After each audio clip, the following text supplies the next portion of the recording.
Hello guys, welcome to the இன்கட். நான் Lenin and இன்னைக்கு நம்ம பார்க்க போகிற படம் 2000 ரிலீஸ் ஆன Spanish heist crime movie nine queens. பொதுவாகவே நம்ம ஊரில் ஒரு பழமொழி சொல்லுவாங்கள்ல, கண்ணால் காண்பதும் பொய், காதால் கேட்பதும் பொய், தீர விசாரிப்பதே மெய். இந்த பழமொழியே ஒரு படமாக எடுத்திருக்காங்கன்னா அது இந்த நைன் குயின்ஸ் படம் தான் நான் சொல்லுவேன். இதை நான் ஏன் சொல்கிறேன்னு இந்த படத்தை பார்த்தவங்களுக்கு புரியும். ஓகே, இப்போ படத்தோட கதையை பற்றி பார்க்கலாம். கன்வீனியன்ஸ் ஸ்டோரில் காசை ஏமாற்ற பார்க்குற ஒரு கான் ஆர்டிஸ்ட், அதாவது மோசடிக்காரன் வசமாக மாட்டிக்கிறான். அவன் மாட்டிக்கிறப்ப அதே ஸ்டோரில் இருந்த ஒரு போலீஸ் ஆஃபீஸர் அவனை நான் போலீஸ் ஸ்டேஷனுக்கு கூட்டின்னு போகிறான்னு அந்த கடையிலேருந்து வெளியே இழுத்துட்டு வரான். பட் வெளியே வந்ததுக்கப்புறம் தான் தெரியுது அவன் போலீஸ் ஆஃபீஸர் இல்லை, இவனை மாதிரியே அவனும் ஒரு கான் ஆர்டிஸ்ட் தான். இதுக்கப்புறம் இன்னைக்கு ஒரு நாள் மட்டும் நம்ம ரெண்டு பேரும் பார்ட்னர்ஸாக இருக்கலாம்னு முடிவு பண்ணி ரெண்டு பேரும் சின்ன சின்ன ஏமாத்து வேலையில் ஈடுபடுறாங்க. இப்படி போயிட்டு இருக்கிற நேரத்துல அந்த ரெண்டு பேர்ல ஒருத்தனுக்கு பெரிய ஹோட்டல்ல வேலை செய்யற அவன் சிஸ்டர் கிட்ட இருந்து ஒரு ஃபோன் கால் வருது. என்னடான்னு இந்த ஹோட்டலுக்கு போய் பார்த்தா அவனோட பழைய தொழில் ரீதியான ஒரு நண்பன் நைன் குயின்ஸ் அப்படிங்கிற ஒரு ரேரான ஸ்டாம்பை ஃபேக்கா ரெடி பண்ணி அதே ஹோட்டல்ல இருக்கிற ஒரு பணக்கார கலெக்டர் கிட்ட விற்க முயற்சி பண்றான். பட் அவன் விற்க முயற்சி பண்ற நேரத்துல அவனுக்கு சீஷர் வந்து அந்த பிளான் சொதப்பிக்குது. அண்ட் இதுல முக்கியமான விஷயம் என்னன்னா, அந்த ஸ்டாம்பை இன்னைக்குள்ள அந்த கலெக்டருக்கு வித்தாகணும்.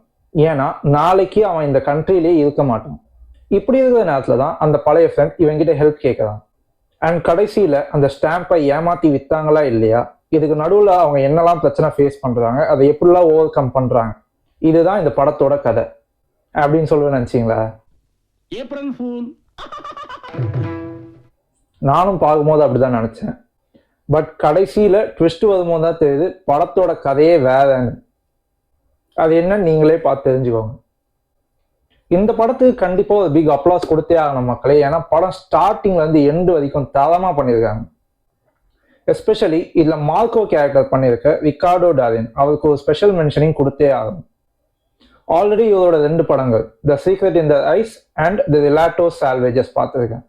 அந்த படங்கள் மாதிரி இந்த படத்துலயும் பர்ஃபார்மன்ஸ் வைஸ் அழகா டெலிவர் பண்ணிருக்காருன்னு சொல்லலாம் மக்களே. இந்த படத்துக்கு ரேட்டிங் கொடுக்கணும்னா கண்டிப்பா 8 out of 10 கொடுக்கலாம். ரீசன், படம் ஸ்டார்டிங்ல இருந்து எண்டு வரைக்கும் யாரை ஏமாத்தா, எதற்காக சில விஷயங்கள் நடக்குது அப்படிங்கிற ஒரு கன்ஃபியூஷன்லயே நம்மள வச்சிருக்காரு. பட் அது படத்தின் மீது ஒரு சலிப்பை ஏற்படுத்தாம ஒரு ஆர்வத்தை நம்ம கிட்ட வச்சுக்கிட்டே இருக்கு. அண்ட் இந்த படத்துல நடக்கிற twist and turn of events கண்டிப்பா இந்த படத்துக்கு ஒரு பெரிய அட்வான்டேஜா வேலை செஞ்சிருக்குன்னே சொல்லலாம்.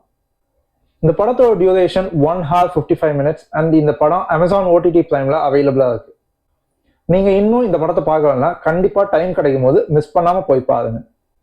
ஸோ இத்தோட வீடியோட எண்டுக்கு வந்துட்டோம். இந்த வீடியோ உங்களுக்கு பிடிச்சிருந்ததுன்னா லைக் பண்ணுங்க, ஷேர் பண்ணுங்க, சப்ஸ்கிரைப் பண்ணுங்க. இன்னொரு இன்ட்ரெஸ்டிங்கான மூவியோட உங்களை வந்து மீட் பண்றேன். Until then, good bye.